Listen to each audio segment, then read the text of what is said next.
Hello everybody and welcome along to PSGL Season 32, round number 3 in the top tier on the PlayStation platform.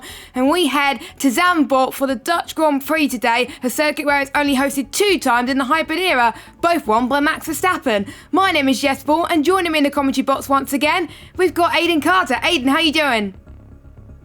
I'm doing very well, thank you. Yeah, looking forward to round 3 tonight. It's been a really interesting start to the season. It's been a bit up and down for the first 2 rounds, maybe not quite what we predicted coming in. And yeah, Zandvoort starts off a succession of very difficult tracks coming up in the next few weeks on this calendar. So yeah, for the next 3 or 4 weeks or so, going to be very, very interesting in the championship, and it could make or break who fights for the title this season. Yeah, and some of you may not have attended last week's race, and I'll give you a quick rundown of what happened. Rudy won last week's race. He got 2 podiums in succession, the only driver to get 2 podiums in a row. One of them was a race victory, which means he's on 26 points over Rowan's 17 points. Ascone was dropped from 1st to 3rd in the standings. However, he's not going to be taking part in the race tonight due to the amount of penalty points and licence points he's got. He has got a race ban due to the incident that he had with Legend. Obviously, the amount of licence points you accumulate during the last couple of seasons, if you get through a certain threshold, you'll get banned for a race. But then it gets reset to 0 again once you hit that race ban threshold anyway. So he'll be racing again next week. Replacing him for this week will be Service in the AlphaTauri. It's showing that Ascone won't be racing, but it just shows that the amount of licence points and penalty points do add up, don't they?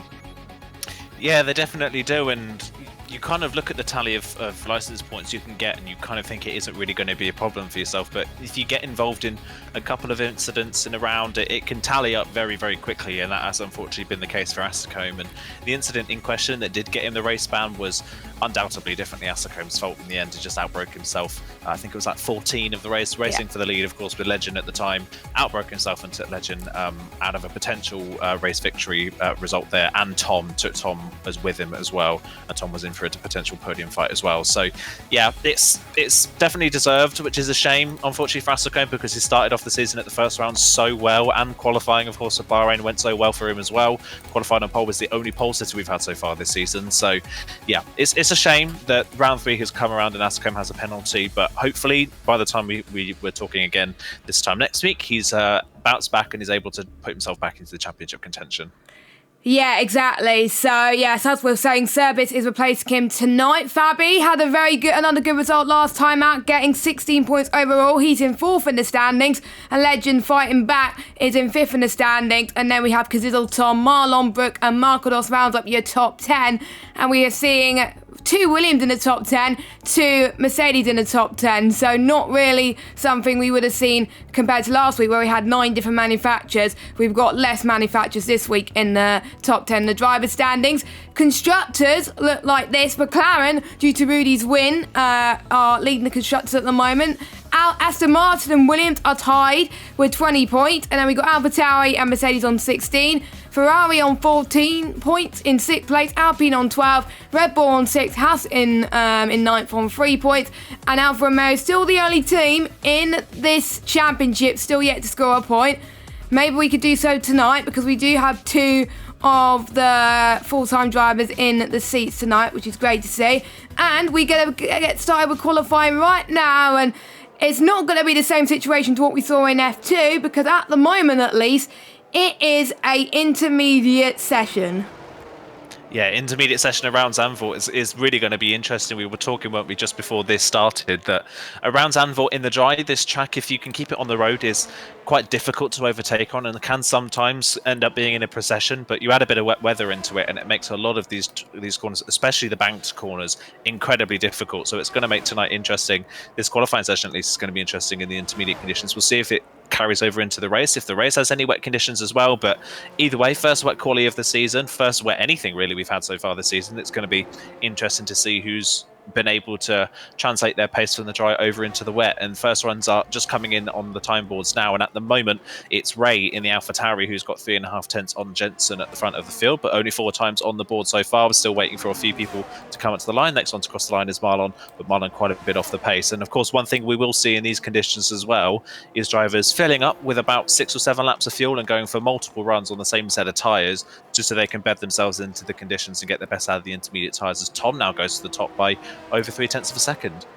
There we go. So we are starting to see the times fly in. As we're saying, Tom P7 in the championship. Surely he is a driver that wants to improve on this season so far, despite him being runner-up last season in season 31. And surely that's good showing for him at the moment, with him being 6 tenths clear of Ray at the moment. Still, there's a fast drivers to top the times at the moment. The Meyer is one of them. He's quite good in qualifying, and he does just that with a 1:19.402, 2 tenths quicker than Tom. We got a few more people came up to the line. Rudy only came across the line in 11th, Surface in 12th, Rowan in 10th, 9th at the moment. We've got Jensen up to the line in 7th position at the moment. We've got Nando who's going towards the final corner. He's got a Williams in front of him. I believe the Williams is on the lap, so we'll keep an eye on them as well. But Nando, not the strongest of seasons for him so far with his first season in the top tier, but just like Frankie, he has got a point to prove as Nando comes across the line in P8. So he's in the top 10 so far. Really good showing.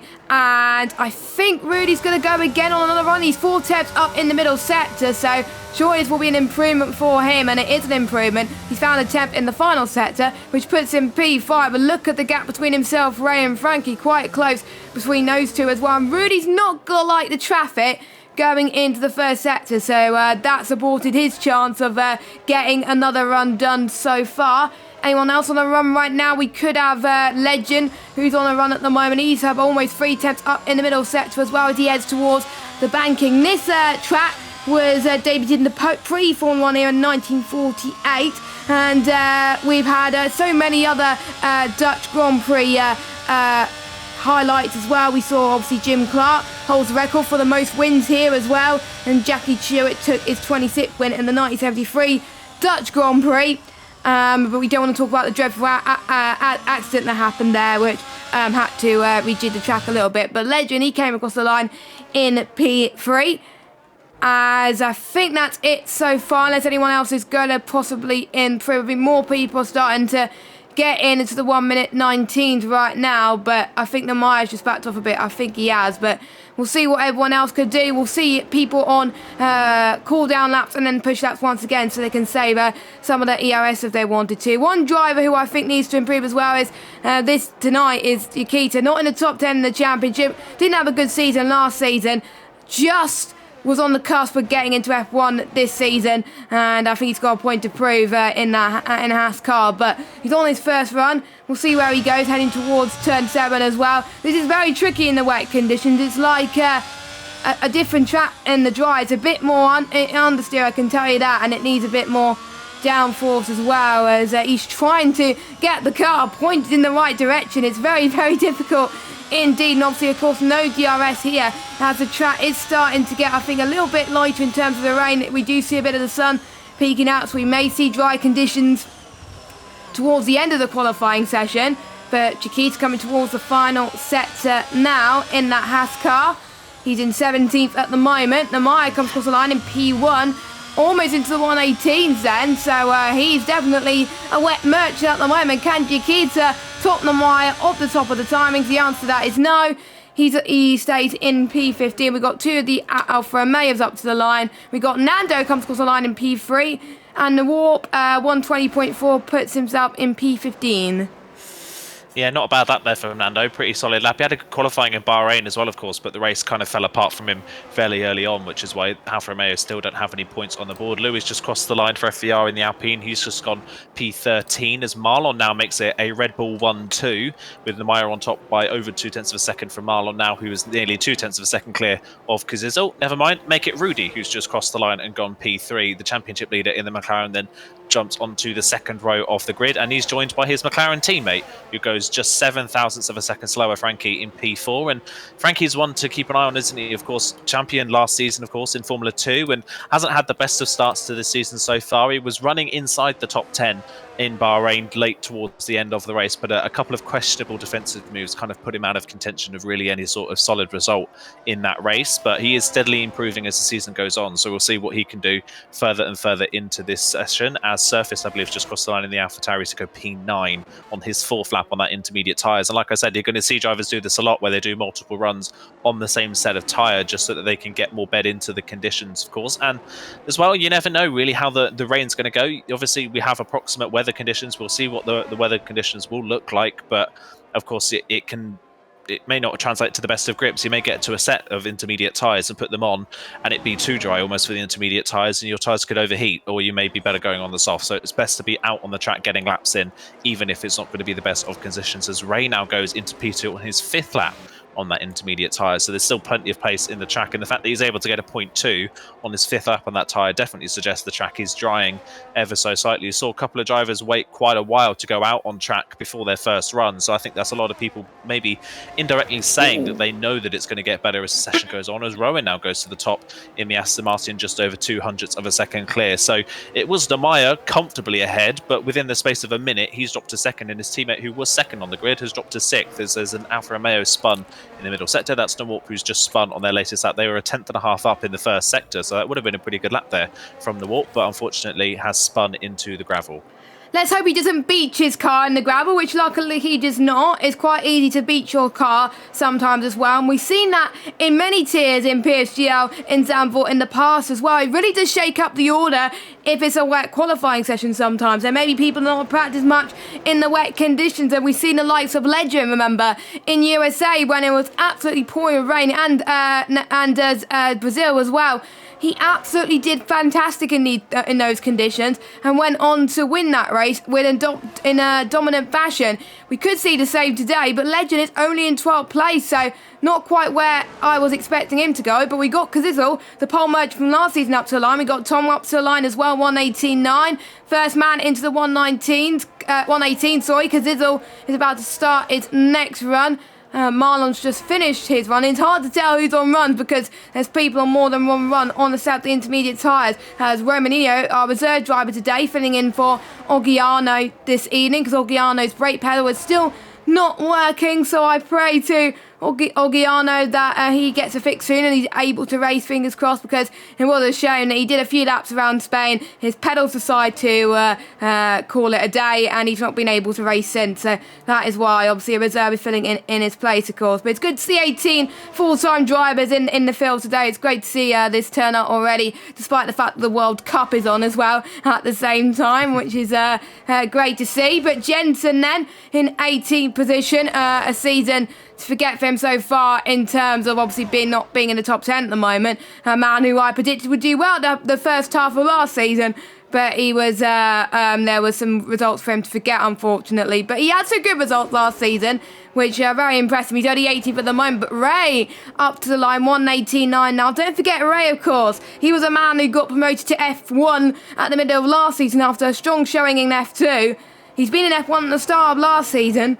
Not being in the best of starts for him right now, but maybe this wet qualifying session could change things for him. He's had very, very good lap time. I mean, P1, but obviously don't forget the track evolving. People may be on longer stints on those intermediate tyres. They may be on low fuel. Ray, don't forget, set those lap time on 7 laps of fuel. So it might just be the longer that you're on this track, maybe the more grip it is potentially. I don't know, but Ray just seems to be more comfortable the more time he's on the track, it seems like.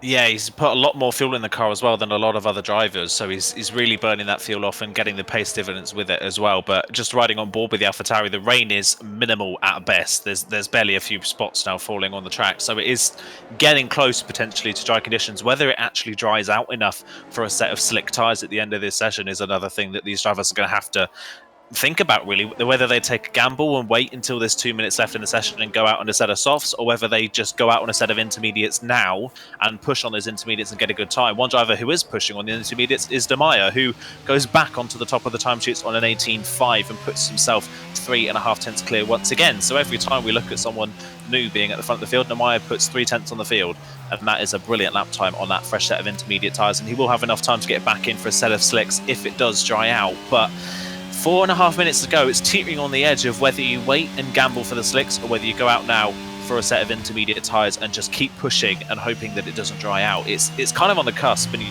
kind of have to hope that you've made the right decision. Nobody at the moment is on the slicks. Of course, it is still far too wet for the slicks at the moment, but the crossover period on this game isn't as obvious as it has been on previous F1 games. The slick tyres in slightly damp conditions aren't that bad. They do take a while to heat up, but they're not terrible, and the intermediate tyres can last a lot longer in dry conditions than in previous games. So yeah, it's gonna have to be a risk, I think, for somebody to go out on slick tyres now. With 4 minutes left in the session, the track doesn't look to be drying all that quickly enough for people to get enough temperature in their set of soft compound tyres to get a competitive run in. Yeah, well, I think so as well. People really need to make a decision right now, because even though the track is a short lap compared to most tracks on the calendar as well, and from experience of me racing around this track on this game, it does take a while for the track to dry up in wet conditions. So if I were you, get on track now, put extra laps of fuel if needed to, and get at least 1 or 2 laps in, and you'll have more grip in the tyres, and you'll have a shot of potentially getting pole position. Because we saw in F2 earlier on that people, even in the dry conditions, were struggling to get their laps in towards the end of qualifying. They weren't able to improve on their runs, so maybe this could be the last we see of the improvement. So if you're near the front now, that'll be very great to see, but we're starting to see more drivers just being a bit more confident. For example, Serbs, I think, will probably not go again because he's running out of ERS. I think we've got Rudy going towards the final sector, who's 13th at the moment. It just shows how the track's improving. He was near the front at the start of qualifying, and now he's in P13. So yeah, definitely track evolution definitely plays a factor here, but then he goes back into the top 10 in P7. Let's see if we can save a bit more ERS and go out again. We've got, I believe, no, it's not Nando, it's Nawarp up to the line in P11 right now. He's about to start his run. Never mind. We've got one of the Aston Martins, which is Jensen, up to the line. He's also going to start his run as well. I think we've got one of the AlphaTauris starting his run as well. That is Ray. Well, at the moment, he's currently still sitting in third. His teammate for tonight's surface, has he finished his run? Yes, he has. He comes across the line in P8. We've got, I think, Nando definitely on a run now. So we're going to... nope, he's not on a run. I think he's about to start one. Yep, he is about to start one. So everyone about to start their final run that's in. So I wonder if people are going to maybe potentially get 1 or 2 runs. It's not raining that much as it was at the start of qualifying. But yeah, if you're not out now, then you're more than likely going to be starting in the back of the grid. Yeah, Marlon's just crossed the line to go P6 in the other Red Bull, so he's back into the top 6 where he was a bit earlier on in the session. But yeah, we've passed that 2-minute barrier. It's just stopped raining as we speak now, but I think even that would have been too late for a set of slick compound tyres, because you've got to get out there, do an outlap, get some temperature in them, and then do a fast lap after that. So yeah, the slick tyres weren't really a call in this qualifying session. It didn't look like the track was ever going to be ready for slick tyres. So it's all about who's best on the intermediates as Markados goes on to the front row, as he has been in qualifying so far this season. Once again strong in qualifying, hasn't featured so far, as Nawarp now crosses the line and goes into P2. And we're going to continue to see this as the session goes on, as the track dries out and these tyres get faster and faster. It's just going to keep going like this. It's almost a case of who's going to be last across the line to get the best lap on the board. I'm just seeing a bit further down who is on a lap at the moment. Rudy only slightly up in the first sector, hasn't improved all that much on this lap so far in the McLaren. Just seeing who else. I don't think anybody else is on a lap. Romaninho is on a lap actually in the Ferrari, who's 2/10 up in the middle sector. So if he can improve on this, he could go into the top 7. But yeah, it's all about whether you can time crossing the line at the right time. And if you can do it, you could have the best of the track conditions and get the best time. It's still very close. And there are a lot of people further down the field we've got to keep our eye on who still haven't got good laps on the board. Brock and Legend, 2 of them in 16th and 17th position. But Brock has just found 0.4 of a second in the first sector alone. Romania has improved to a P7 right now. We got one of the McLarens who's going to potentially be on an improvement as well. Frankie is finding a bit more time there. We'll see what Woody can do. P6 for him. Not quite where he needs to be, but sometimes consistency is key for him. The checkered flag has dropped then, so this is the last runs that we can see in qualifying. And look at that for Markados. P1 for him. That's a very good lap for him. We got an Alfa Romeo up to the line. The Warp. P2, an Alfa Romeo and P2 and PSF1. That is incredible. We got Ray up to the line. He goes faster, so the track is really drying up here at the moment. There are some dry patches on the track, so we are starting to see big improvements. If you're not on track now, or if you're in laps, you're going to be in trouble. Tom goes fastest.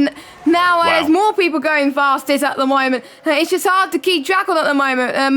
We got Kazizzle now goes fastest. We got a Red Bull going up to the line. Marlon, who can only use purple in the middle sector, but the Maya goes fast as well. It's really who's going to be last out on track. Legend P5, Elia P4 at the moment. Nando P4. It's definitely hard for us to track at the moment because a lot of people are improving right now. It's definitely a different story to what we saw in F2. Can Marlon get his first pole position? Wow. The answer to that at the moment is yes, but don't forget we got last week's race winner of Rudy up to the line. Sure, this could be pole. This lap was looking very good.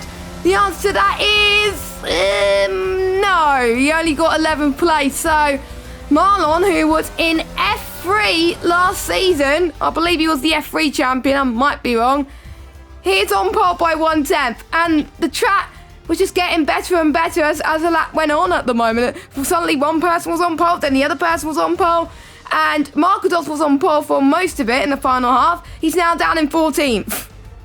Yeah, that was a crazy end to qualifying, and I said, isn't it? It's going to be about being the last one across the line, and Marlon was the second to last car to cross the line, and that is a great lap. And a Red Bull won too in qualifying as well. They were so strong in Spain, but didn't quite get the result they would have wanted. They didn't really feature all that much in Bahrain, but what a bounce back here at Zandvoort for the two Red Bulls to lock out the front row with a lot of our championship protagonists further down the field.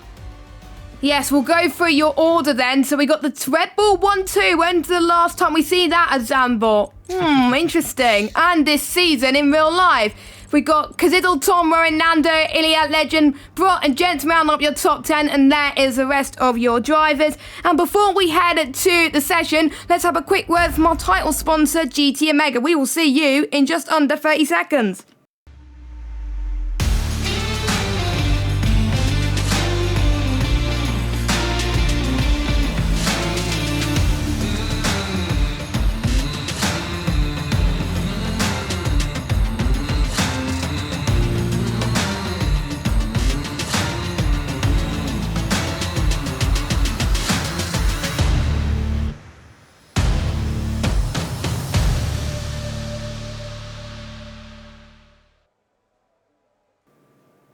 Hello guys, welcome back to PSGL Season 32, and we are here at Zandvoort. We're about to get underway for the race, and my oh my, what a qualifying session we just had. It started off intermediate, but the track was ramping up very, very quickly. We saw Marlon take his first ever pole position in the top tier, which ended the streak of Atacombe getting pole positions. Obviously, he's not here, he has a race ban, so we've now had two different pole positions this season already. And can Marlon do what Atacombe did in the first race and take it to the race victory? We will have to wait and see, of course, but it does look very overcast at the moment here at Zandvoort. No rain, luckily, at the moment, but you never know, it can change around there, as we've seen in many times around Zandvoort, both in the top tier on PlayStation and in other tiers as well. But the clock is about to tick down.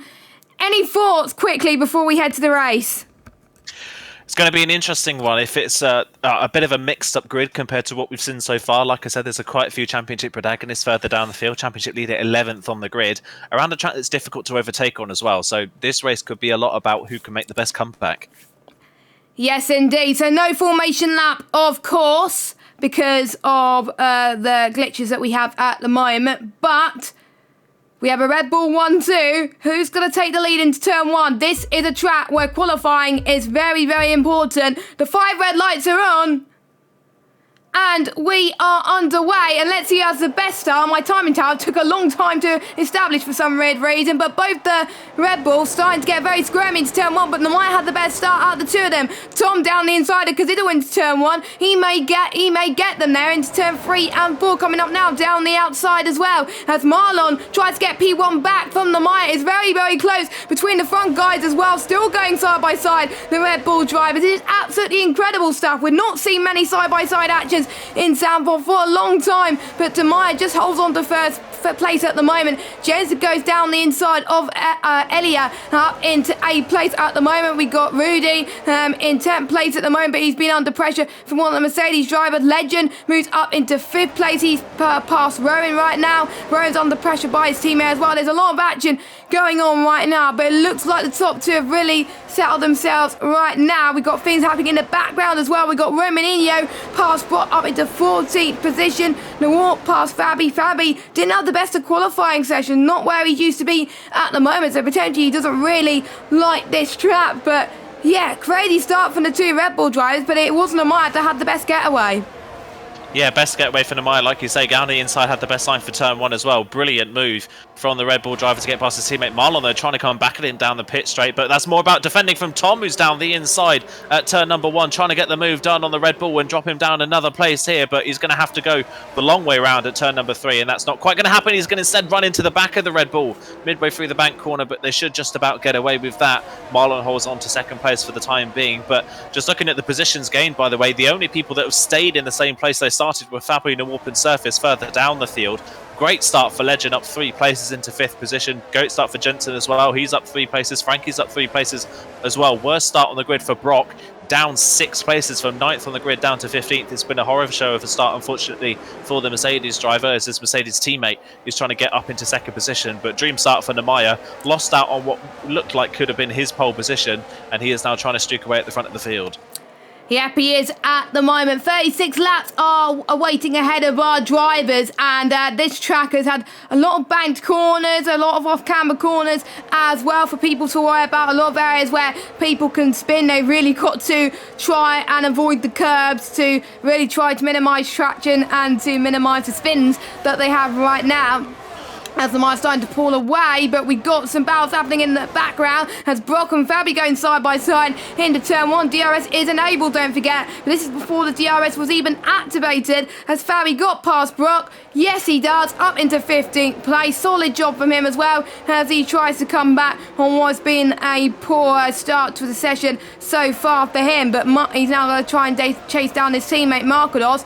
4P14 Ray also in a DRS train as well. Everyone pretty much is in a DRS train right now. No one has had that much trouble so far in terms of damage, which is great to see, but I'll probably jinx myself later on. But it seems to be people a little bit more comfortable. I had that experience in a race before. If you're in a DRS train, it's just so hard to overtake around here as well, unless someone else makes a mistake.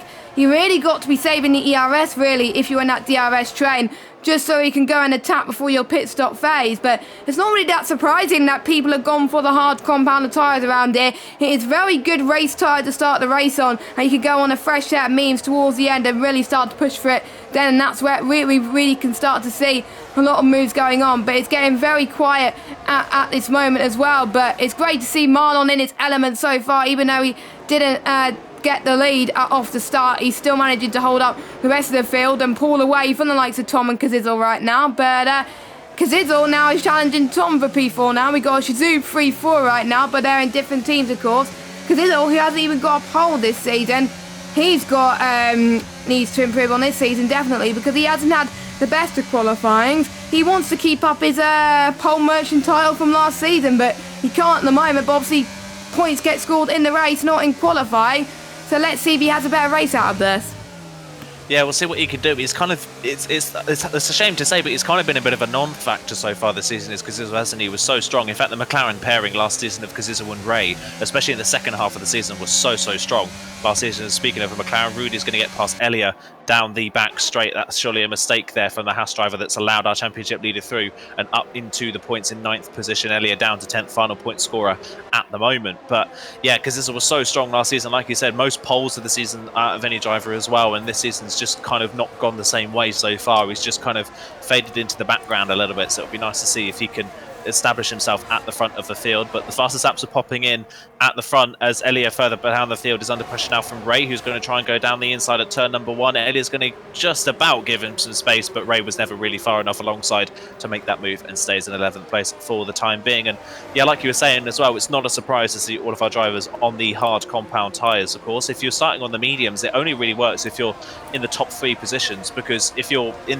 on the medium tyres, say further down the field in 7th or 8th, it's so difficult to overtake on this track, even with a tyre advantage, that you're not really going to get the benefit of the medium stuck in a train. So not a surprise to see everybody on the hard compound tyres, and they'll just go for the mediums later on in the race. But so far, every single driver in the field, bar our race leader, has DRS, and that just goes to show how close PSGL F1 is and how close the pace is around this track. In dry conditions, at least, everybody seems to be on fairly similar pace. And I think it just goes to show how good the tier placements have been at this stage of season 32. So at least, obviously, Connor and Louis getting it right with the tier placements yet again. So thank you, obviously, to the both of them for the hard work that they have done on those tier placements, because without this, we wouldn't get a close grid like this, and it just shows everyone at the moment deserves to be there, because there's no one that's obviously off the pace right now. They're just all in the same train, which is great to see.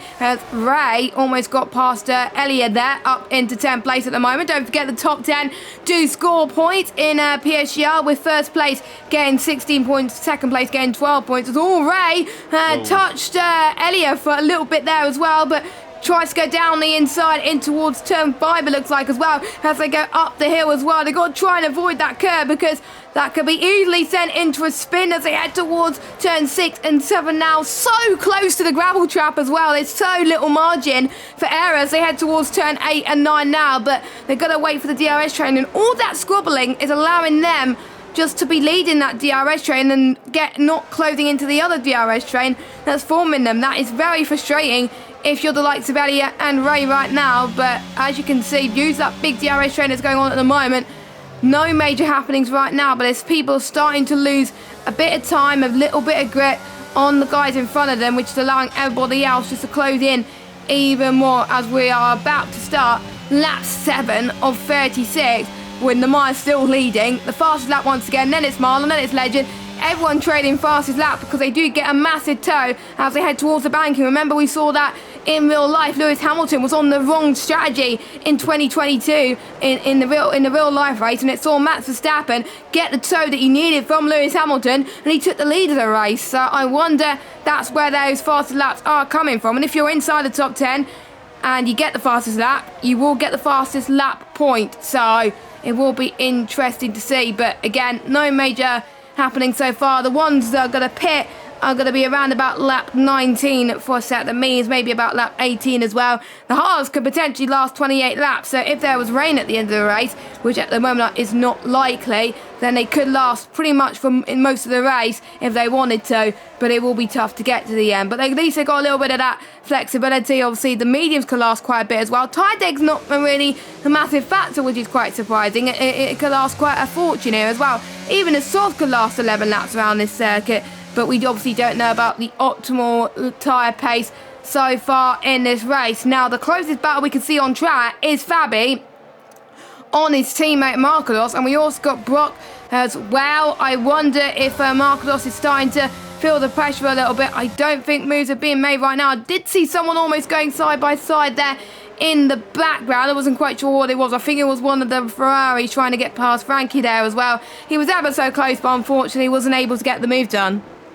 Yeah, not quite. I'm keeping on board with Ray at the moment, who's just set the fastest lap of the race in P11, which I think just goes to show how close this field is on pace at the moment. And Ray, you can tell behind this Haas car is just getting a little bit frustrated now. He's got a lot more pace than Elia, and he wants to try and get into the points and pass. But we've already seen so far it's difficult to overtake. He tried a move earlier on at turn number 3 that didn't come off because of the contact, and you can't get too frustrated in a train like this. There's only 8 laps into a race. Yes, it is frustrating to sit in a DRS train and not be able to make moves, but it's even more frustrating when you go for a last-ditch attempt at an overtake to try and get through, and you make a mistake and you drop down loads and loads of places with a small mistake. So yeah, Ray's just, I think, got to calm himself down, save up a bit of battery, and then go again when we get closer to the pit stop phase. But you can tell Ray in 11th place is a lot faster than where he is in this train at the moment. Not helped, of course, by the fact that Ray was one of the first people to cross the line when the checker flag came out in those wet conditions at the end of qualifying, and it really hindered him of course, where his qualifying position was. He was strong all qualifying long and ended up not getting the result for it because of his timing with that final lap in qualifying. So just goes to show how important qualifying is here, especially in those wet conditions. Namiya still leading the way, but again, just like we saw in Bahrain, the race leader is very reluctant to use any ERS and pull away, and is just sitting comfortably ahead of Marlon, not in any range of being under attack, but not using up his ERS to make sure that he's vulnerable later on if there is any sort of mistake or he gets closed in on. So yeah, everybody just sitting and waiting their turn, it seems, at the moment, sitting and waiting patiently for something to happen, for something to give, but that's not usually how it goes in the top tier. I think the first driver, it looks like he was going to lose DRS just potentially on pure pace at the moment, is DeWalp down in 18th position with Nikita and Surface right behind there, just dropping off the back of this train ever so slightly. And Fabi as well, it's a bit of a shame. You mentioned earlier on Fabi much further down in this qualifying session than he has been in the first 2 rounds. I think he surprised himself with how strong he's been at the start of the season. Of course, picked up a podium as well last time out in Bahrain, but so far tonight it just really hasn't been a factor. Didn't look really comfortable in the wet conditions in qualifying, and so far since passing Brock, he's just starting to lose touch with the back of Marcos ever so slightly.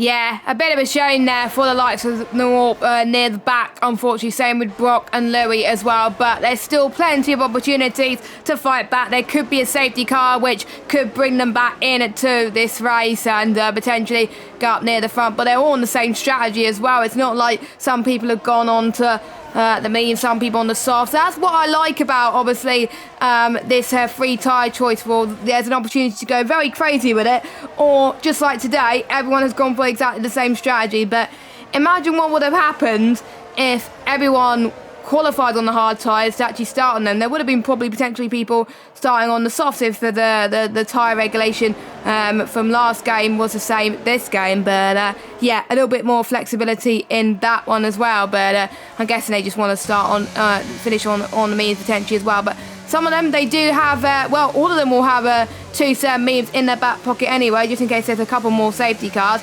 as the Warp is now out of that DRS train. He's the first person this race to go into a bit of a spin. So, yeah, the first person that's found the curb near the DRS straight and has lost a bit of time for it as well. And saying that, Romaninho has spun in the banking. Thank goodness ghosting is on.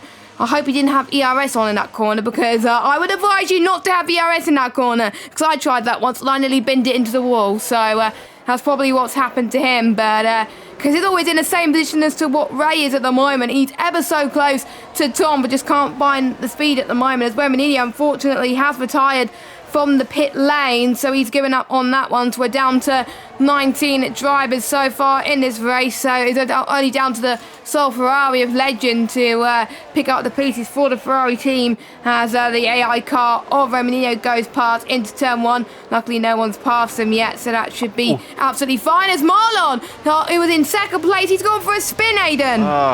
Oh, that is such a shame. It was so calm for the first 10 laps, and now all of a sudden everybody is spinning just as we're starting to get to the midpoint in the tyre life on these hard compound tyres. And that is the second time in 3 races that Marlon has spun out of second place. Of course, remember, he did it back in Spain in the first round of the season, was running in second position and spun out of second position there as well. So that is the second time this season that Marlon's been in a great position to fight for a podium and has potentially thrown it away just to a silly mistake of his own with no one else to help him. And that is such a shame.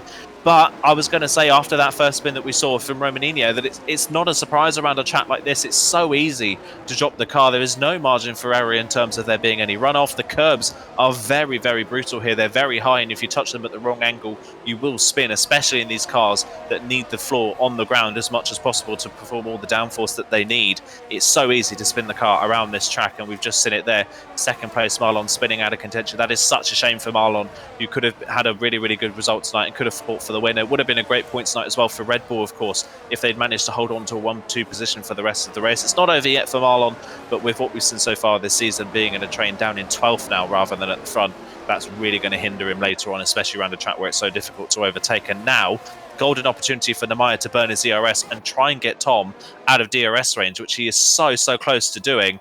but he's going to run out of ERS, I think, before he's able to do it as he runs the penultimate corner on the track and then through the detection point. It's close, so close to dropping in there was Nemaya, but Tom's managed to stay within DRS range, and now Nemaya has burnt all of his battery up. He's got the fastest lap of the race because of it, but now that he's burnt all of his battery, he's not really got anything he can use now in defence if Tom does get back close enough to be able to attack. I think that's the benefit of being behind as well. You're able to save more ERS than the cars in front. The cars in front potentially want to burn more ERS so they can break a DRS train, but yeah, I think Nemaya has got to do some savings, otherwise Tom can catch him at a drop of a hat and he won't have much to defend with, as you were saying as well. Keeping an eye on the ERS battery of the other drivers, because Ziddle has got plenty of ERS to use. He's on 86, so if Tom and Nemaya keep squabbling, Ziddle could be there to challenge for the lead in a heartbeat. Legend the same as well. Rowan's on about 89% as well. Jensen though is on 11%. Nando on 32. Rudy on 90 as well. So we've got a mixture of people in the 20s and 30s all the way to the 90s, and then Nemaya and Tom the only ones in the 10% potentially as well. Elliot is on the 20% actually as well. Ray's right in the middle as well, so he's shows a good balance. He's pushing when he needs to on the straights, but not pushing too much. If we know he can't go for a move, he doesn't go for it as well. He's just doing all he can and staying at DRS train. Marlon has got plenty of battery as well. What could have been for him, like you were saying, but he's trying to fight on this comeback and he's doing very well to show that he deserves to be in the F1 tier. Chiquita is in the pits. Not what I was expecting at this point of the Grand Prix. I thought in 6-7 laps time people go onto a set of mediums, but we've got Chiquita that's going in now for a set of the medium tyres. He thinks maybe a safety car could come, but if it does not, it's going to be a bit of a push to see if it does, because it only lasts 20 laps. We've got more than 20 laps to go of this Grand Prix, so good luck to him. If this works for him, fair play, but his tyres will be dead towards the end. But we did see it in the first few races as well. People pitting early did not make a difference, unfortunately. The ones who pitted far too early were the ones who were still near the back. So we'll see what Chiquita can do, of course. If it works, then he can be near the front. If it does not work, then unfortunately he's going to have a really tough time for the rest of the Grand Prix. I don't think anyone will follow suit, though, because they will lose a lot of time from it. Yeah, I think if we remember back to Bahrain correctly, I think Chiquita was the one that pulled the trigger in Bahrain as well. I think it's the case of Chiquita's at the back of the DRS train, doesn't really have any other option, and just wants to try something completely outlandish. And if something falls in his favour, he can go for it. It's further down. Ray has got another run on Elia down the outside this time in towards turn number 1, and Elia can't do anything about it. Finally, it's taken him 14 laps to do so, but Ray is through, and he has passed the Haas and up into P9. So now we can see how quickly Ray can catch the back of Rudy and onto this little train in front as well. So Ray, I think, was sick of seeing the back of that Haas car. He's now through, and now he gets to look at the back of the McLaren for the next few laps of this race, as Louis is now into the pit lane as well in the Alpine, following in from Chiquita's pit stop. But I think the thing is, the problem with this call as well for Chiquita and Louis, other than the fact that these medium tyres are going to be terrible by the end of this race, is that you mentioned earlier on, there's not really a lot of tyre wear around this track, which just means there's also not a lot of tyre drop-off in pace, which also means that the undercut isn't that strong around this track. And these medium tyres, while these hard tyres, while they are 14 laps old, they're not exactly slow. They're not going to be slow at this point in the race. So these medium tyres aren't going to have that much of an advantage over the drivers in front. And of course, you've got to warm them up in the process as well. So it's a bold attempt to try something different and hope that there's a safety car that can fall into their lap and help them later on. But in any normal circumstance, this strategy is not going to work. And meanwhile, at the front of the field, Nemaya is still down at 0% ERS, burning like crazy to try and get Tom out of DRS range. And he does every now and then drop him out of DRS range. But because Nemaya has no ERS, he then can't pull away when he's got that advantage. So he's just staying at about that 9/10 of a second gap as Elia is down another place. Frankie is through and into the top 10. So both McLaren's out in the top 10, and Elia is just starting to fall further and further down the field. After a strong qualifying in the wet, in the dry at least, Elia isn't looking as comfortable.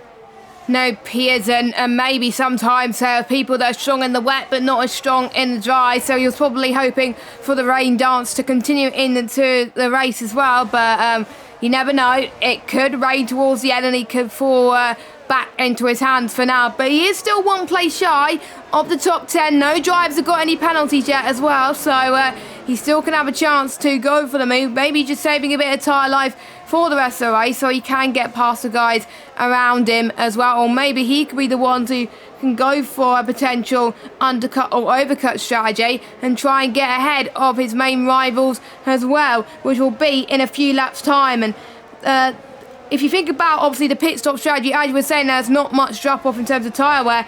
There's not much drop-off in terms of when you come into the pits. If you start on medium, if you come into the pits lap 17, if you start on the hards, the ideal pit stop window is lap 19. So there's only 2 laps difference between each tyre. So technically you can go a couple of laps early onto the mediums if you want to, and it will probably last to the end easy. It can last pretty much to the end from now, as that's why some of the drivers are coming in now to take the advantage of the undercut, some of the drivers. But we're starting to see the ones who pitted far too early, the likes of Chiquita, it's not helping him. Louis was the only one who took advantage from it, but Elliot, just by staying out for a little bit longer, has been able to be ahead of a lot more drivers. So, yeah, I think Chiquita unfortunately pulled the trigger a bit too early. If it was a lap later, he would have been fine, but because he pulled the trigger too early, then I think he's going to lose a bit more time. But I think we'll start to see the front runners now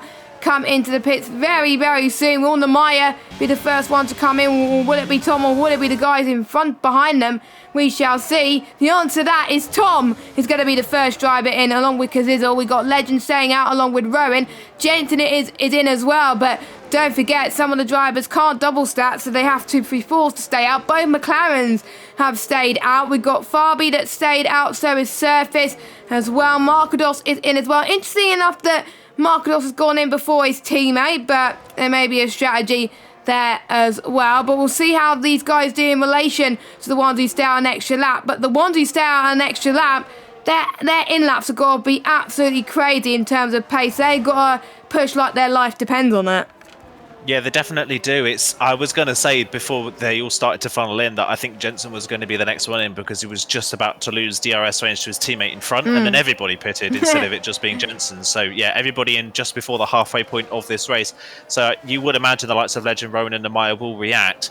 I reckon we'll see somebody like Frankie or Fabi go a bit further in this race and go maybe to like lap 21 potentially, and go for a set of mediums then, and hopefully benefit from people struggling later on in the race. I think that's what we may see later on. Legend is pushing like crazy on this lap. He's burning up so much DRS for this perfect in lap. He nearly got back within DRS range of Nemaya in that phase as well, as Nemaya speeds in the pit lane. Oh, so easy to do. It is a 37-mile-an-hour pit lane here because it is such a short and narrow pit lane, but it's caught Nemaya out, and he, I think, is the only one with a speeding penalty. And our race leader, our net race leader, with a speeding penalty, that is such a shame. And Red Bull's race goes from looking great earlier on to just starting to fall apart, unfortunately, as down the inside goes Kazizel at the end of the pit straight on Tom to get up into a net second position, and Legend's going to come out just behind them as well. So Legend's not lost a lot by staying out a lap longer. Kazizel's managed to get ahead of Tom, and that now puts Kazizel in the net lead of this race with Nemaya's penalty.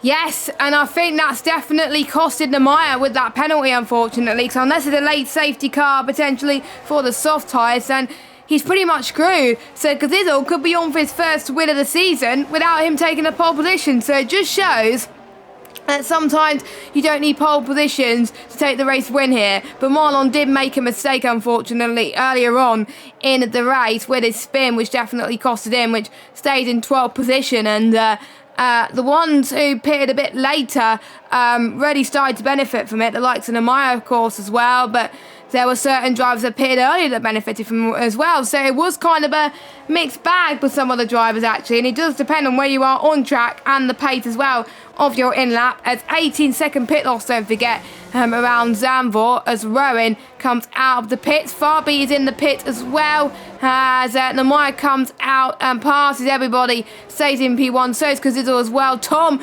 just about gets ahead of Rowan. I think. Yes, he just about gets ahead. Rowan slots in behind Legend there. So Rowan's overcut works wonders for him as well, who is in P4 at the moment. But don't forget, these tyres take a while to warm up, but it is getting sunnier here in Zandvoort, so it will take less time than normal. Bit of a love tap between Rowan and Legend as they head side by side around there as well. This is absolutely insane. If you want to go for the move, Legend, go for it now, whilst Rowan's tyres are starting to warm up, but unfortunately, he wasn't able to capitalise on that, but that was superb racing from the pair of them as well. It could have ended in tears for both of them, but luckily it didn't. It just shows how much respect these two drivers have. But we're riding on board with Legend right now. He's got less ERS to burn, unfortunately, who's staying behind. Rowan's got less ERS to burn as well. So that means everyone has made their stops for the Grand Prix, and we'll go for your order then. So Namaya in P1, but because of that 5-second penalty, Cazidle is your net P1, then it is Tom, Rowan, Legend, Jensen, Nando, Rudy, Ray, and Frankie is your top 10. Then we got Marlon, Aliyah, Louis, Markados, Brock, Fabi, Chiquita, and Service. Service and Frankie, the only ones not in that DRS train, and pretty much having their own DRS trains right now, with the final third of this race still to come as someone's gone off. That was Louis taking the escape row, and that's Brock almost getting him there, heading towards down turn number 4 as he goes around the outside potentially as well. Could it be another side-by-side action? The answer to that is no, but Brock is close to Louis' gearbox there as well. So we are starting to see people going side-by-side even in the midfield, which is great to see. But the driver that's definitely impressing me so far this race has got to be Jensen. He's a man who's had some ups and downs last season and a bit of this season as well, but it's really impressive to see that he's been improving from his quality performance, and he's gained 4 places from this race. He's up to 6. Frankie's up 5 places, up to 10th. He could be on for points as well, and Legend up 3 places as well. He could be on course for 5th place. Louis, who's starting near the back, is up to 40, but he's in a truly train right now. He's got Brock, Fabi, Chiquita, and Service potentially in that same train. So that's going to be very interesting. Yeah, and I think we're already starting to see Louis and the difference between those old set of mediums. Oh, that's a far too late of a defence there from Louis on Brock, and that's going to allow Fabi to pass the pair of them into turn 1, and he's going to capitalise on that one quite nicely as Fabi down the inside. But yeah, that was far too late of a defence there from Louis on Brock, and Brock ran straight into the back of the Alpine, and that allowed the Williams through, and now Mercedes is down the inside. Brock is up into 15th place and past Louis, who is now going to be under pressure from Nikita behind. But those two on those older medium compound tyres already struggling on those in comparison to the drivers around them and starting to fall back already. So just goes to show that earlier pit stop has not worked at all for Louis and Chiquita in this race so far. And I'm a little bit surprised by the drivers in 13th, 14th and 15th at the moment. We know it's a difficult track to overtake as Zandvoort. It always has been and it always will be.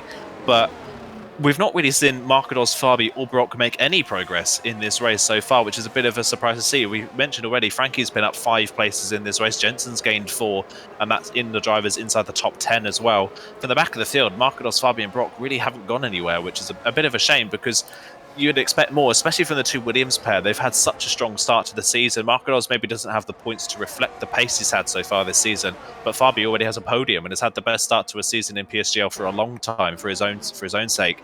And it's just not materialised today. They've not been fast at all. They've just kind of been languishing at the back of the train, not really going anywhere, which is a bit of a shame. So they will hopefully something will fall their way later on in this race, but as it stands, that is not going to be the case. As at the front of the field, Namaya is just a tenth here or there faster than Cazidle, but Cazidle doesn't really have to worry about Namaya. Cazidle can kind of let Namaya get up the road if he needs to, because that's not his race anymore. With the penalty that Namaya has, Cazidle really now only has to focus on behind, and behind him is Tom, who is struggling to keep up.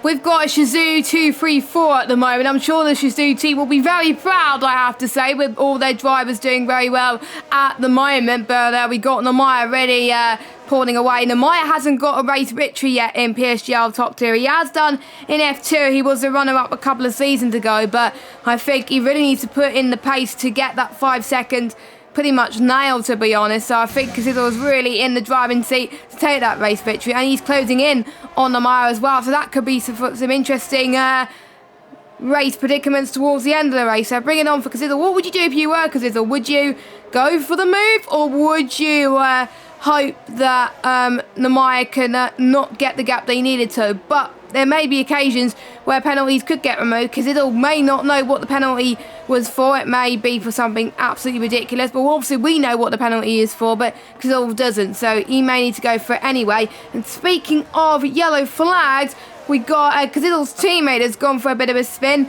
That's Louis down the back as well, and he wasn't at DRS training in the background. Now he is not, and he's down to 80. I don't think he's got front wing damage, but I'm almost certain with the way he approached that corner, he definitely might have got rear wing damage, but we will double check in just a moment to see if it was front, a bit of rear wing damage as well, which it is all for around this track. That's probably why amount of people retired because of it as well. But really not much has happened since the pit stop fade as well. All it takes is for someone to really spin for it to change things dramatically near the background as well. Namaya again's on 0% battery because it's all not being able to close in. We got Tom, who's under pressure from Rowan. I think Rowan could challenge Tom maybe in a few laps time potentially as well. Legend as well in third place. I don't know what this does with the championship as well in terms of disorder as well. Don't forget Rowan is sitting second in the standings with 17 points compared to Rudy on 26 points. So it's gonna be, I have to say, very tight between Rowan and Rudy up the top as well, with the likes of Fabi and Asakine not scoring this week, and with Legend in 5th place, he can close in quite in as well because it'll potentially winning. This could be a very close fight up the top with obviously Asco not being here, and this could be a very close championship as we head to round 4 next week. Yeah, definitely could be very close. Like you say, it's Rowan at the moment who's in the pound seat to kind of take charge of this, the lead of the championship going into the next round if he can go forwards, of course. At the moment, he is in a net P3 with that penalty, that 5-second penalty for Namaya. So Rowan's currently sat on the podium as it stands, as Frankie is the first driver to get a track limits time penalty around this track, which is interesting because there's not really any way you can go off on this track to pick up a warning apart from potentially the penultimate corner we're seeing there because the curbs are so high. So Frankie's made a couple of mistakes there across this race so far, and that's going to cost him big time. As further down the field, Marcados in 13th position should get a clean run here on Elia down the pit straight, going to go down the inside of the Haas car in towards turn 1, and that is Marcados up into 12th place and a net 11th at the moment with Frankie's penalty. So he is 1 place off a points finish if he can get up to the back of Marlon's Red Bull and find a way through. And yeah, I was going to say, Rudy at the moment down in 8th place, of course, didn't have the best of qualifyings, but again, hasn't really shone so far in this race. He was kind of doing what he did in the first round in Spain, which is just driving along and hoping other people around him make mistakes so that he can capitalise on that. It worked brilliantly for him in Spain. So far in Zandvoort, it's not quite gone the same way for him. He's just kind of sat down at the moment at the bottom end of the top 10. But as it stands, if it stays like this and Rudy finishes 8th, this championship's going to be very interesting because nobody really so far has had a clean first 3 rounds of the season. Rudy's, of course, got 2 podiums in the first 2 rounds, but if he stays 8th here, that's obviously not a big points haul at all for our championship leader. Of course, we've got Namaya, who's dominated this race so far, who at the moment is not going to take away the race win because of this mistake. And yeah, Rowan's not featured really at the front of the field. He's just been solidly consistent, picking up points here and there. Legend really didn't shine in the first round of the season. Had a great race in Bahrain, but yeah, in Spain didn't really feature at all in that race. So nobody's really had a clean season so far, and that's why the championship is so close at the moment. If anybody could string a bunch of results together, they could be running away with the title at the start of this season, but that's not really how it's gone so far. And I kind of feel bad for Red Bull in a sense because they've had such pace at the start of the season of Namaya and Marcados, haven't they? They look so strong in Spain. Bahrain wasn't quite the same, but in Spain especially, they look so strong as a team. Again here as well, but for the same reasons as we saw in Spain, Red Bull drivers just making mistakes by themselves and costing themselves potentially 2 wins on the season. They could have fought Asakone for the win in Spain, but with early mistakes and them spinning out of contention, that cost them the chance to win that race. And now with Marlon's spin, Marlon, if he hadn't have spun, potentially would have been in the prime position to take the win away from his teammate with this penalty. But because of that spin, he's now down, only scoring potentially 1 point at the moment. Yeah, due to Frankie's track limit penalties as well. And yeah, all it takes is just one mistake for your race to go pretty much downhill, as Marlon almost had another spin, but this time he saved it and had a bit of a tank slapper. But again, he's lost even more time to Frankie. So Frankie is probably hoping that Marlon makes even more mistakes going in until the end of this Grand Prix then, as both all the top 3 have gained 1 place so far in this race. And don't forget, Tom is fighting potentially for Cazidle for the win of this race. Same with Rowan as well for a final spot on the podium. Same with Legend as well. So they got to think about the drivers around them, because they may not see where Namiah is due to where they are on track in terms of which positions they can see as well. So I wonder if there's someone telling them in their engineering role, look, Namiah's got that time penalty, you know, this is the fight for the win right now, you really need to push, it's hammer time and all that as well. It could be a late safety car, like you were saying, that can bring all things into play as well, but it doesn't look like it can be at the moment. No major moves really that we've seen, apart from obviously lap 1, the first few laps of the race, a few spins, and then we had some moves during that pit stop phase, and to be honest, that's pretty much it, as Louis has spun again at the same corner he spun at last time. Now it's completely on his own because he had no one else directly in front of him as well. I don't think Rowan's going to get past Tom yet. Nope, he is not, and unfortunately, because of Louis' spin again, Louis is going to be a lap down. So if there is a safety car, unfortunately, Louis is going to be the only driver to not benefit from it. Yeah, it's been a rough season for Louis, hasn't it? I mean, the start of last season, of course, he picked up a really solid result in the very first round of the season in season 31, and then since then, it's just never looked the same since. Of course, he had race bans. He had race bans last season, of course, as well, for a few incidents, and since coming back from that race ban period, he's just not looked the same driver as he was before that. So it's been a real rough patch, unfortunately, for Louis in PSGL as of recently, and it's just continuing to go downhill, unfortunately, for the Alpine driver, which is such a shame for them, and that's just kind of how the season's going to keep going by the looks of things for Louis, unless he can just find something that can keep him on the road at least for the majority of a race distance. You just can't seem to keep the car facing in the right direction for the majority of a race at the moment, which is such a shame. Yeah, and it's kind of the same for Yukita as well, but further down the field, who's just struggled so far in that Haas. As Elia now picks up a time penalty down in 13th, qualified so well, but has just steadily fallen further and further down the field as Elia, and he's now down to 13th position with a time penalty. Fabi and Brock are well within penalty range, and Fabi looks like he wants to get an overtake on track at least to go up into 13th position. So yeah, they just keep falling and falling further away. As at the moment, that's Louis into the pit lane to retire. Yeah. At the moment, Frankie's almost got penalty range on Marlon now. Marlon all of a sudden really struggling on these medium compound tyres, and Frankie, now that he's been able to latch onto the DRS train in front, even with a 3-second time penalty, could potentially still hold on to this final points position. So that would be at least something solid to take away from this race. Even with that penalty, it's something that he can take away, and it would be officially his first points in F1 in PSGL if he could hold on to that. So we'll see what he can do with that. And speaking of first points, we haven't really spoken of him so far in this race, but P7 at the moment, Fernando, if he can hold on to this for the rest of this race, he's teetering on the edge of losing DRS range to Jensen in front, but if he can keep on hold of 7th position in this race, it would be Alfa Romeo's first points of the season. As just as I was talking about Frankie spun, and he is now down into 13th position. So there we go. We had not much action happening today, but we at least got one commentator's curse in. Yeah, and this time it's not for me, so I felt pretty happy with that. That is not me, but shame for Frankie for doing so well. But a sigh of relief for the likes of Marlon and Marcados. They could be challenging for points as well. And yes, I have to say, Nando, don't forget, he was last out of all the full-time drivers in the standings. And now he's going to be jumping a lot of positions, because there's still a lot of drivers at the end of this race that will not score points now. Frankie won't score points. Chiquita, obviously, Orgiano with that braking issue.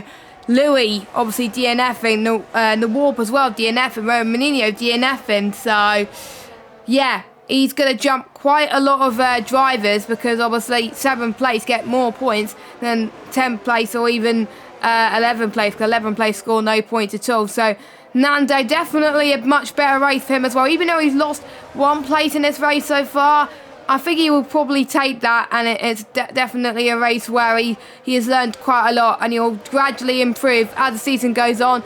Maybe turn into a Marcados potentially, where he could be absolutely quick as the season goes on as well. As Frankie is struggling again, he's now being passed by Fabi. So Fabi is up to 13th position. Not quite within points range at this moment in time, but as always, we've got a battle for 3rd place on the road at least, as Rowan goes around the outside of Tom there as well. This is a battle for 2nd place, and if Rowan could get this move done, which he does, he can start challenging for the lead, because this is the first on-track move that we've seen in absolutely ages, and it's only taken 32 laps to see this amount of action here today, so that is great to see that. But what can Rowan do now? He's been saving all this tyre life. Will it be enough to get past Cazzizzle for that race victory, or will there be squabbling, be too much, and will Nemaya keep on to that race victory and claw that 5 seconds that he really, really needs to? But I have to say, good job from Rowan there. Could this be the race victory he's looking for to take the lead of the championship? Yeah, it definitely could be. That's a good move there from Rowan to get that one done. And I'm kind of surprised Tom didn't defend that more. Tom kind of just let that one go, which I find quite interesting as well, because Zizzle's had a bit of a wobble there coming out of the chicane, and that has put Rowan right on the back of the Alpine now. So Zizzle's going to have to defend this one if he wants a chance. But again, he's not using his ERS and just going to let Rowan go, I guess. Down the inside, Rowan doesn't even have to fight that one. That is one of the easiest overtakes he'll ever see around Zandvoort. And he's got the move done. He's up into second place, and that is for the net win. So again, I guess unless Cazzizzle thinks he can come back at Rowan down the next DRS straight and repass him, I don't understand why Tom and Cazzizzle let those moves go so easily. They just kind of let Rowan pass and didn't really think about it. And Rowan's now going to win this race as a result of that if it stays like this. So unless Cazzizzle can get back past Rowan in the near future, I don't really understand that, why they didn't fight that one more. As there's a yellow flag further down. That's Marlon, who was spun again in the Red Bull, and that was a 10th place position he was holding on to. He is now spun back down to 15th, and that puts Marcados now alone, completely alone on the track at the moment, in 10th place in the final points position. So he'll at least get a point from what's been a bit of a lackluster race so far for the Williams team. But yeah, like I was saying, unless Cazzizzle can get back through, I am kind of baffled as to why Tom and Cazzizzle didn't fight those ones a little bit harder against Rowan, who is fighting for the lead of this race. Yeah, so I think Cazzizzle's got to try and do what Tom didn't do and try and really attack and then defend for his life at the moment. Rowan's got to obviously do what Tom couldn't do as well. Maybe Tom just lacking pace a little bit, but Cazzizzle may have let Rowan through for the reason that he may want the toe into turn number 1. He tries to go down the right-hand side into T1, but to no avail, unfortunately, as well. And Rowan also had a bit of a squirm heading towards turn 2 and 3, but this could be the battle we're looking for. Now, these two can't afford to fight too much, because if these two keep fighting, Nemaya has all the clear air he needs. Nemaya, don't forget, has got a 5-second time penalty due to him speeding in the pit lane. If he gets the gap to 5 seconds or more, Nemaya's won this race. So these two have got to work together to make sure that Nemaya doesn't increase that gap to 5 seconds. Because otherwise, instead of Rowan and Cazzizzle being 1-2 and Tom being 3rd, Nemaya will be P1 and it'll be a 2-3-4 for them, which will not be ideal for them at all. So they've really got to start working together as a unit rather than just squabbling all the time. But they are different manufacturers at the end of the day as well. And we also got Legend in this fight as well. So we'll see what Legend can do. Even Legend could win this race. I know he's in 5th place, but we did have seen people from 5th place winning Zandvoort before, so it is possible as Tom tries to cover the right-hand side line, as most people go for the move there. But nice cover off from Tom. He is fighting this one by the looks of things. He had learned his lesson from a few laps ago. I kind of wish he did that with Rowan there earlier on, but Rowan looked like the faster driver. But yeah, I think this time Tom knew where Legend was going to go, and he covered him off. Yeah, covered him off that time around. But yeah, where was that defence from Tom when it was Rowan coming up behind him? That was, yeah, a little bit baffled by that, but a good defence put up against Legend. But you can tell Legend is just a lot faster at this point in the race than Tom. So if Legend can get through, he's only got really one opportunity left now down the pit straight, as has Cazzizzle. Cazzizzle's leaving it to the last minute to get this move redone again. That little fake dive he did a lap ago, not really sure why he decided to do that, because it only cost him time, and he wasn't using his ERS down the straight to be able to be close enough for the dive anyway. So it was more potentially to scare Rowan off the road, but you're not going to scare Rowan off the road that easily. And he's got one straight left to do it as Cazzizzle. He's got no ERS really in comparison to Rowan either, and he's 5/10 back. I think Cazzizzle has done the thing that we see so often in these league races. He's left it to the last minute to try and get this move done, and has missed his window of opportunity and left it too late. And there you go, down towards turn 1, because there's always nowhere near close enough to get the move done on Rowan. And that is why he should have defended a bit harder earlier on, because he put himself in this position where he has to be the one to attack. And because he's done that, he's not given himself enough time to attack, and he's missed his window of opportunity. So if it stays like this and no penalties and there's no incidents, Rowan has won this race. And effectively, he will take the lead of the championship from Rudy, because Rudy is in P8 at the moment, and P1 gets 16 points. And Rowan is on 17 points. I'm trying to figure out how many points that would lead him. It'll be on 33 points, does Rowan. So it's going to be very tight. So I am going to do some maths at the end of this because I don't want to do the maths wrong. But we're right on board with Namaya because he's going to be the race winner on track. So it's very important he gets a bit of airtime. To be honest, apart from that speeding in the pit lane penalty, Namaya has not put a foot wrong. He took the lead on lap 1. And he pretty much stayed there for the entire race. Shame that pit lane penalty is going to cost him that win. But he wins on track. But it is Rowan that takes his first win in the top tier of F1 this season. Great job to him. Cazzizzle in P2, Tom P3, Legend P4, Jensen with his best result in the world actually in P5. He'll be happy with that. And Namaya with that 5-second time penalty, he's dropped him all the way down to P6. What a shame for him. Rudy in P7. Nando with his first point in F1, which is great to see. Well done to him. Ray in P9. And Markados will be your final point scorer in P10. I'm just trying to see if anyone else other than Namaya will get their first point of the season. Ray and Nando. So yeah, Ray also will get his first point of the season as well. So well done to him as well. So they will move near the bottom of the order. So it just leaves the likes of obviously Jaquita, mate Frankie, and Louis and the Walk to not score a point out all the full-time drivers, which is very, very unfortunate, unfortunately. But we'll go for your results. But Rowan did what he needed to do. Shame about Namaya there, because without that penalty, I think he would have been driver of the day, I think.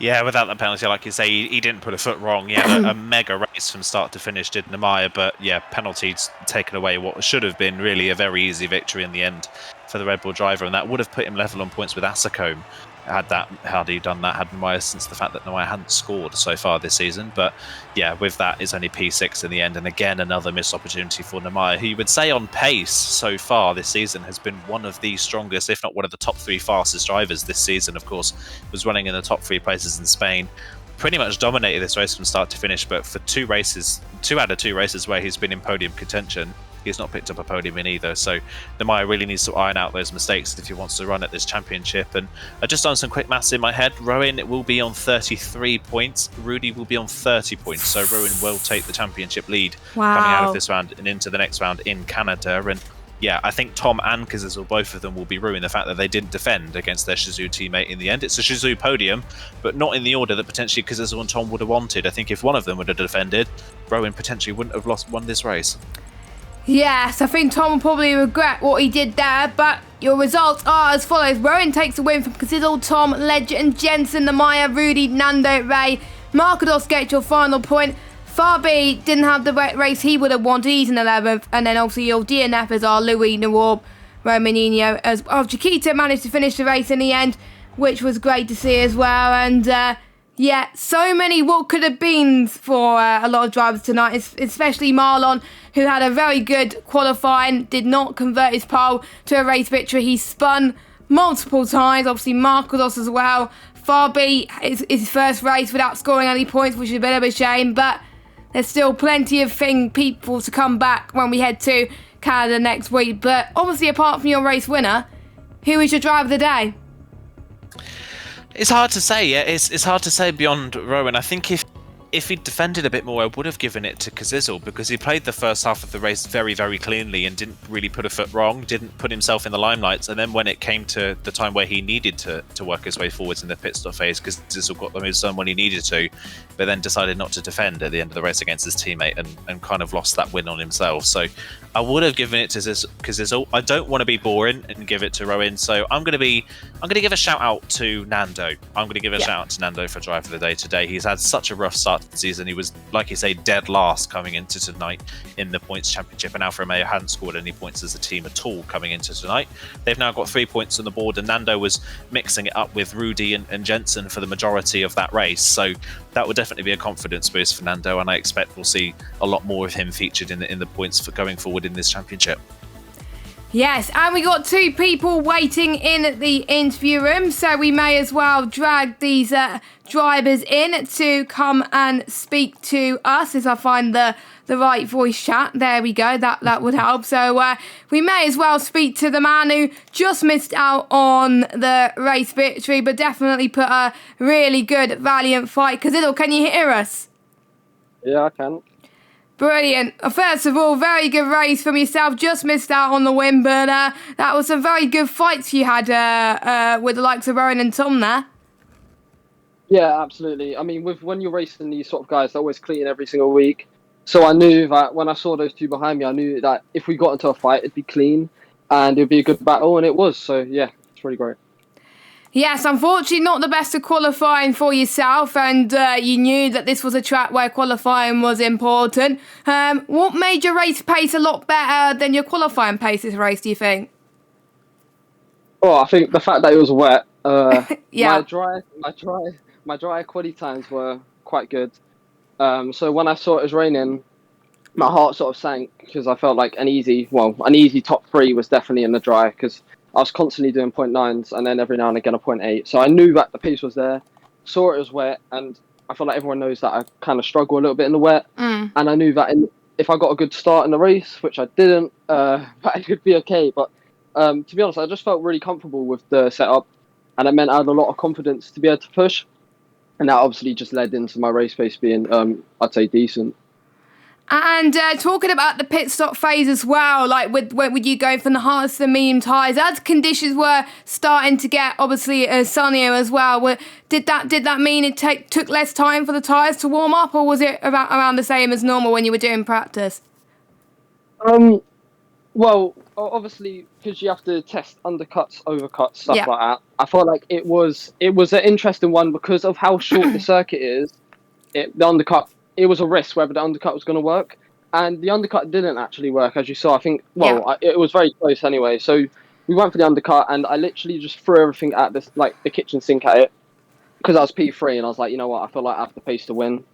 But obviously that put us on the back foot the whole race, because I had 1 lap older tyres than some people and 2 lap older than others. And I may not sound like a lot, but as you go through the race, it really does start to become a little bit of a challenge, which is why, Rowan's pace today was excellent. And, when someone has 2 lap older, newer tyres on you, it's kind of difficult to be able to keep that pace. So when it comes to warming, it was fine. I mean, the track temperature probably didn't matter or anything like that. So, Yeah. it's just Codemasters. Yeah, indeed. Aidan, do you have any questions for Kazidl? We saw towards the end of the race, you obviously fighting for the overall race victory in the end with Rowan. We didn't really see you put much of a defence when he initially went past. Was it a case of you thinking you could come back at him maybe in the next couple of laps, or did you think you just had no defence for Rowan? Well, I made a mistake in the last sector, so I knew I kind of messed it up. And therefore, he was like 2 tenths behind me coming up the last corner. So I thought, let me just let him through, because obviously you always want to fight for position, but when the leader has a 5-second penalty, you don't want to be fighting for a second when you know you can go for the win. So you just had to be a bit smart about it. And I was like, there's no point fighting it if I'm going to miss out on points. So I decided to let him through.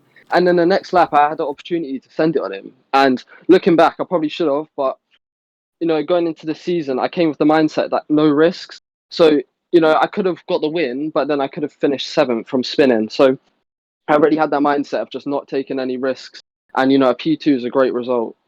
Yeah, still a great result, like you're saying. That of course, that mindset of you coming into the season of taking no risks. Now, I believe if my maths is correct, puts you only 9 points off the championship lead after round 3 of this season. So, what's the plan going forwards? What's it looking like for Canada and Monaco the next 2 rounds of the season? Do you think you can mount a proper championship challenge with these rounds going forwards?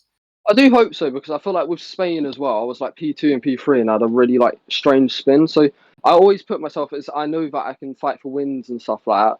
And, Monaco, I feel like it's a track where anything can happen. So I feel like sometimes you just have to write circuits like that off. I will obviously try to do as well as I can. But Canada, it's always been a circuit I've actually really enjoyed and been one of my personal favourites. So around a track like that, I actually really enjoy driving. So I'm hoping for a good result around one of my favourite tracks, but we'll just see what happens. Yeah, we'll wait and see. But congratulations on your, I believe, your first podium of the season. So congratulations, Kazidl. Thank you very much. Cheers. And Aidan, I may as well hand it over to you once again for you to interview. We got two people more people to interview. We may as well be interview the next person, Tom, who also just missed out on the win. So I'll drag him in. Yeah, we'll drag Tom in and we'll get a conversation in with our third place finisher. So before we get going, Tom, can you hear us? Hello. Yeah, you can. Perfect. So congratulations, Tom. Third place in this race. So a pretty solid race from yourself. Obviously not quite able to fight for the win in the end. You were fighting for that final spot on the podium with Legend at the very end of the race as well. Talk us through kind of the race from your perspective. And do you think third was the maximum you could have got today? Yeah, probably. I'm quite happy with third because I just lacked the time to do any practice. Started at like 7, but then the wet quali kind of helped me, and I was actually disappointed with where I qualified, which is actually P4 is actually decent, but I pitted too early, and then Rowan's tyre wear was clear at the end. It was like 10% less than mine. So there's nothing I could have done about that, and then obviously Nehemiah bottled it a bit, so I think Yeah, we're quite lucky. Yeah, we did have Kazizel mention, of course, as well, about the tyre wear and how that played a bit of an effect towards the end of the race. Was that a part of the reason as well, potentially at the end of the race, while you didn't fight too hard with Rowan before he went through? Was it just a case of you knew that was really a battle, not that you weren't going to win? I knew if I battled him and used my ARS, then Legend would have got me well easily. And he actually nearly got me anyway on the penultimate lap, but he didn't. I knew if I fought him, then I would have been a lot weaker. And then I was never going to beat him because his front tyre wear, he would have just been able to turn in so much easier and brake later. So there was no point fighting that. And obviously, I wanted to keep P2 and maybe challenge Kizzle, but it was out of my reach today. Yeah, out of your reach, but unfortunately out of your reach. But still a podium finish to come away with it. So your best result of the season so far. Jess, have you got anything you'd like to ask? Yes, well, Tom, heading into next week in Canada as well, I believe is the next track. What are your thoughts on that? And are you able to keep that good form you had this race into next week? Well, hopefully, considering, Canada's a track I don't think anyone's really put that much time into yet. So it's kind of a blank slate. So hopefully I can do well. But, like last week, it was out of my hands. So hopefully nothing like that happens again. And then Yeah, it can be like this week. Yeah, fingers crossed. Again, another massive race for yourself there. A much better result for you this week. Hopefully the form continues for you next week. Yeah, hopefully. Right, and we may as well speak to our last driver who went on to get his first win of PSGL F1 this season. On penalties, it is Rowan. First of all, Rowan, can you hear us? Yes, can you hear me? Yes, we can hear you loud and clear. First of all, massive congratulations on your race victory today as well. You just missed out, obviously, in the first round. Things didn't go right for you in the second round. How does it feel to finally get that win under your belt this season? I'm really, really, really happy about this. It was amazing to this race, so I'm really happy. Yes, because you were managing to fight through a lot of drivers as well, and that move towards the end was very critical, but we'll talk about that at the end as well. Obviously, we'll talk about that wet qualifying session, because that changed things out quite a bit as well, especially in that final part. How important is it for you to get a good qualifying after that? 'Cause you saw lots of people improving lap after lap, didn't you? Yeah, I saw it, and a lot of guys were fast, especially at the end. You need to be the one of the last cars to get the best grip out there. So I tried my best and secured a good result in the qualifying for once. So I could just focus to the front and try a good race. Yeah, and it seems to me like you had a little bit of fun there towards the end of the race, especially. Talk us through the move you did on the likes of Tom and Kazizel for that race victory as well. It looks like you pulled in a valiant effort as well. Did you think you just had more pace, or did you think you were just able to pull off that attack that meant that there wasn't much defending? I did pit 2 laps later than them, so I think I had like 10% less tire wear. So at the end, I knew I would get faster than them. So needed to stack up my ERS and then go for it and see what happens. And I got lucky, and that was it. Yeah, and it seems like you had a lot of fun. And by the way, you are leading the championship by a few points as well, going into the next round, of course, as well. Do you think you're going to get another win under your belt? Are you going to hang on to that championship lead? Or do you think there's the likes of Rudy could fight back, potentially take that championship lead off you? I will try my best and see race by race where I will be. Normally the qualifying is not so good for me, so I need to improve on that. And the race pace is always good for me, so I think if I can qualify in the top 5, maybe top 3, I can win every race if I have a good race setup. Yeah, sounds good. Aidan, any questions for our race winner? I guess the only question for me, you mentioned, of course, you did the overcut. Was that the plan all along going into this race, or was that just kind of a spur of the moment reacting to everybody else's earlier pit stops? On this track, the first sector, when you got new tires out of the pits, it's really slow. You can't actually turn in. So I knew I had a lot of battery, so I wanted to go 2 laps longer. So, like I said, to have the best tires in the end, and it paid off for me. Yeah, it paid off brilliantly for you at the end, and that's the only question I have to ask you. So congratulations on your first win of the season and the championship lead, Rowan. Thank you.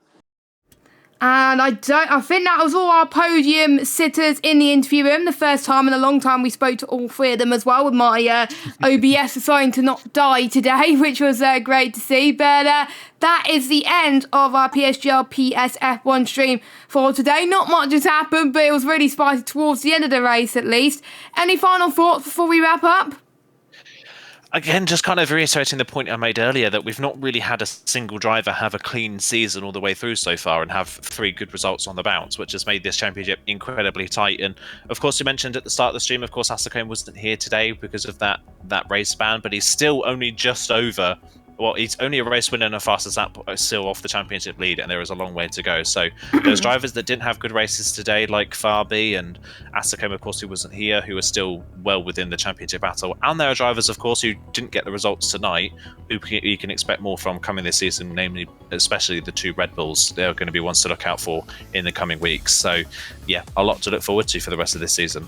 Yes, and I'm very, very excited for that one. So the next race weekend pretty much is next week in 7 days' time around Canada on the 5th of December. The race, which unfortunately, due to some other commitments, aren't going to be missing, but we will have some arrangements to get someone to fill in replacement of me for next week. Luckily, I won't be missing Monaco because Monaco's a great track, so but I will be missing Canada, unfortunately. But you'll still have Aidan, of course, take you through the action.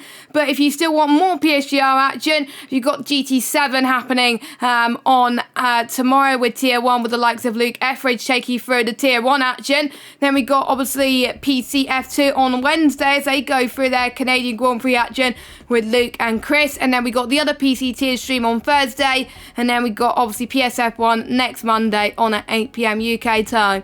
From myself and Aidan, well, they will see you this time next week, 8 PM UK time, for the Canadian Grand Prix. I'll see you in 2 weeks' time. Have a good evening and goodbye.